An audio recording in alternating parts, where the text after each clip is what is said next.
Ration કાર્ડમાં એ છે જેના માટે સેન્ટર પર ખોલવામાં આવે છે, જેથી કરીને લોકોને હાલાકી ન પડે. આપણે નામ તો કહેવું પડે બાપુ. સારું ને, બહુ સારું. તમે ભાઈ અપડેટ કરાવવાનું છે છોકરાનું. ક્યાં ભણે?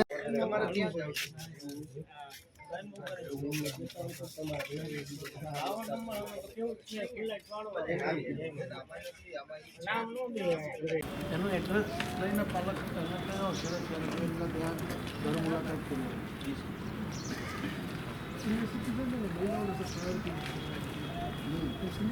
હવે આપણે આધાર કાર્ડ અપડેશન અને રેશન કાર્ડ માટે પ્રજાને તકલીફ પડે છે તેવી મને માહિતી મળતા એક સાથે જ્યારે પબ્લિક આખા જિલ્લાની કોઈ પણ કામ માટે આવે ત્યારે તંત્રમાં નાના મોટા પ્રશ્નો આવે.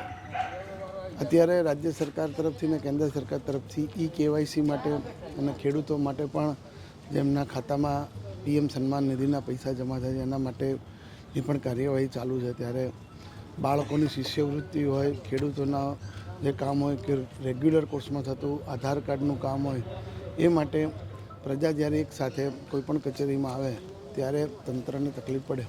આ તકલીફ ના પડે તે માટે અમે આપણા જિલ્લામાં ચાલતી બેન્કોમાં, પોસ્ટ ઓફિસમાં, ICDSની કચેરીઓમાં જેટલી આધાર કાર્ડ ચાલે છે તે તમામને સૂચના આપી છે. અને પ્રજાને પણ હું આપના મારફતથી એક વિનંતી કરું છું કે આપ ફક્ત મામલતદાર કચેરી નહીં પણ અમે આપને જે પણ વિગત આપીએ, જેટલી પણ આપણી કચેરીઓ છે, VCની અમારી જે અમારા સેન્ટર છે ગ્રામ્ય લેવલે, ત્યાં VC પાસે પણ કરાવી શકશો, મામલતદાર ઓફિસમાં પણ કરાવી શકશો, ICDSમાં પણ કરાવી શકશો.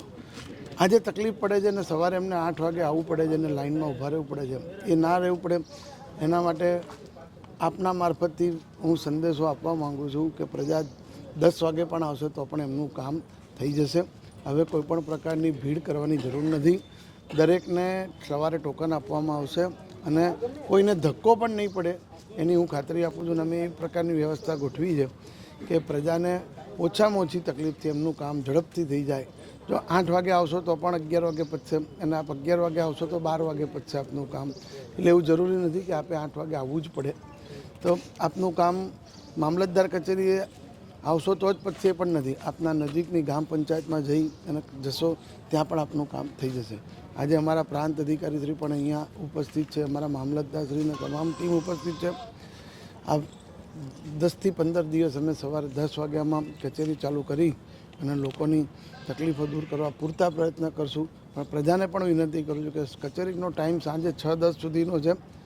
એટલે આપને ટોકન 40 ટોકન પતી જાય અને એવું થાય એટલે કદાચ આપ વહેલા આવતો હશો. પણ હવે ઘણી બધી કીટ એટલે લગભગ 50 જેટલી કીટ જિલ્લામાં અમે કાર્યરત છે અથવા કરાવશું, જેથી આપ સર્વેને હું વિનંતી કરું છું કે આપ શાંતિથી કચેરીના સમયમાં આવો. સવારે વહેલા આવવાથી આપનું કામ જલ્દી થાય એવું જરૂરી નથી. આપ સમયસર આવશો, આપનું કામ થઈ જશે. અત્યારે અહીંયા જે સાફ સફાઈનો ઇસ્યુ હતો તેના માટે એજન્સી જેને સોંપેલું છે એજન્સીને નોટિસ પણ આપેલી છે અને એજન્સીને સાફ સફાઈ કરવાનું કહ્યું છે અને નવા ટેન્ડર કરી અને અન્ય એજન્સીના કામ સોંપવા માટે આજે અમારા એક્ઝિક્યુટિવ એન્જિનિયર R&Bને સૂચના આપી.